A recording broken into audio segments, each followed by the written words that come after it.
Hi, faceless ആണ്. ഇന്ന് പുതിയൊരു വാർത്തയുണ്ട്. നമ്മുടെ അമ്മ പ്രസിഡന്റ് AMMA പ്രസിഡന്റ് രാജിവെച്ചിരിക്കുകയാണ്. അത് നമ്മുടെ ലാലേട്ടനാണ്. ലാലേട്ടന് ഇതെല്ലാം കൂടെ എടുത്ത് തലയിൽ വയ്ക്കാൻ പറ്റാത്തില്ല എന്ന് തോന്നുന്നു. അതുകൊണ്ട് അദ്ദേഹം രാജിവെച്ച് ഒഴിയുകയാണ്. എല്ലാവരും കൂടി ഇങ്ങനെ രാജിവെച്ച് ഒഴിഞ്ഞു കഴിഞ്ഞാൽ പ്രശ്നങ്ങൾ തീരുമോ? ഇല്ല. ഹേമ കമ്മീഷൻ്റെ ഒരു എഫക്റ്റാണിതെല്ലാം. നല്ല കാര്യമാണ്. രാജിവെച്ച് ഒഴിയുക എന്നുള്ളത് അത്ര നല്ല കാര്യമല്ല. പക്ഷേ ഇതൊന്നും ഇവർക്കൊന്നും താങ്ങാൻ പറ്റുന്നില്ലെങ്കിൽ ഇവരൊക്കെ എന്തൊക്കെയോ എടുത്ത് തലയിൽ വെച്ചിട്ടുണ്ടെന്നുള്ളതല്ലേ അർത്ഥം. എല്ലാം കൂടെ താങ്ങാൻ പറ്റാത്ത ഒരു സിറ്റുവേഷനിലേക്ക് ഇവർ സ്വയം ആക്കി എന്നുള്ളതല്ലേ സത്യം. ഇവരൊക്കെ താരരാജാക്കന്മാരാണ്.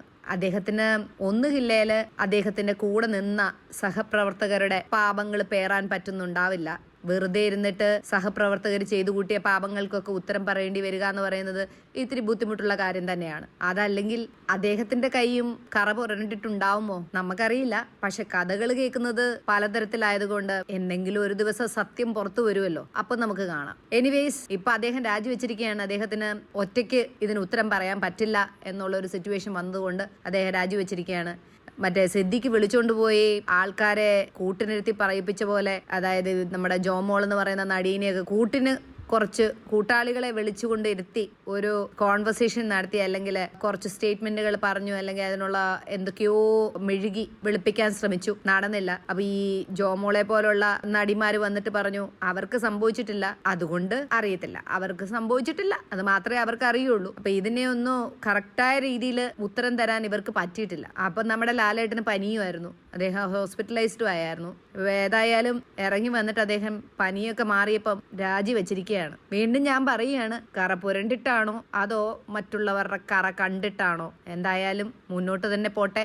പ്രമുഖന്മാരുടെ പേര് വെളിപ്പെടുത്തുന്നിടം വരെ ഇത് പോട്ടെ, അതല്ലേ നല്ലത്. ഒരു ശുദ്ധി കലശം എപ്പോഴെങ്കിലും ഒക്കെ ആയിട്ട് എല്ലാ ഇൻഡസ്ട്രിക്കും ആവശ്യമാണ്. കാലാകാലങ്ങളായിട്ട് ഈ ഇൻഡസ്ട്രി ഇങ്ങനെ തന്നെ പോവുകയാണ്. ഈ മേൽക്കോയ്മേല് അത് ഏത് തരത്തിലുള്ളതാണേലും ഇത് ഇങ്ങനെ പോയാൽ ശരിയാവുകയില്ല. ഇടയ്ക്കൊക്കെ ഒന്ന് പിടിച്ച് കൊടയുന്നതൊക്കെ നല്ലതാണ്. അപ്പം ഹേമ കമ്മീഷൻ അത് സാധിക്കട്ടെ. പ്രമുഖരുടെ പവർ ഗ്രൂപ്പിന്റെ ഒക്കെ പേരുകൾ പുറത്തു വരട്ടെ. നമുക്ക് കാത്തിരിക്കാം.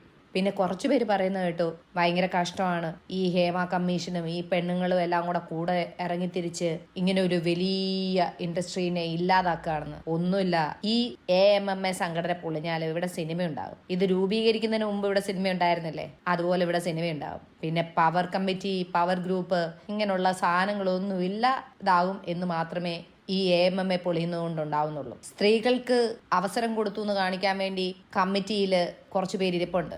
അവരെന്താ ചെയ്യുന്നത് ചോദിച്ചാൽ, ഈ പുരുഷന്മാര് എടുക്കുന്ന തീരുമാനങ്ങൾക്ക് ഓഡിയൻസിൽ നിന്ന് എന്തെങ്കിലും ബുദ്ധിമുട്ടുണ്ടായാൽ അതിന് ഓപ്പോസിറ്റ് ആയിട്ട് കൂവാനും കൈയടിക്കാനും വേണ്ടി മാത്രമാണ് അവിടെ ഇരുന്ന് കണ്ടിട്ടുള്ളത്. അപ്പോ മലയാള സിനിമയ്ക്ക് നല്ല കാലം വരുന്നു എന്നുള്ളതിന്റെ തെളിവായിരിക്കാം ഇതൊക്കെയെന്ന് നമുക്ക് ചിന്തിക്കാം. പിന്നെ വേറൊരു കാര്യം എന്താണെന്ന് ചോദിച്ചു കഴിഞ്ഞാൽ, അമ്മയിൽ നിന്ന് മോഹൻലാൽ ഉൾപ്പെടെ കമ്മിറ്റിയിലെ എല്ലാവരും ഒരുമിച്ചാണ് രാജിവെച്ചിരിക്കുന്നത്. അപ്പൊ ആരും ഉത്തരം പറയണ്ടല്ലോ. എന്നെയും കുടുങ്ങുവാണെങ്കിൽ അവനവൻ തന്നെ അങ്ങ് ഏറ്റെടുത്താൽ മതി എന്നുള്ളതായിരിക്കാം പോളിസി. നമുക്ക് വഴിയെ കാണാം ആരൊക്കെ കുടുങ്ങുമെന്നും ആരൊക്കെ ഉണ്ടാകുമെന്നും.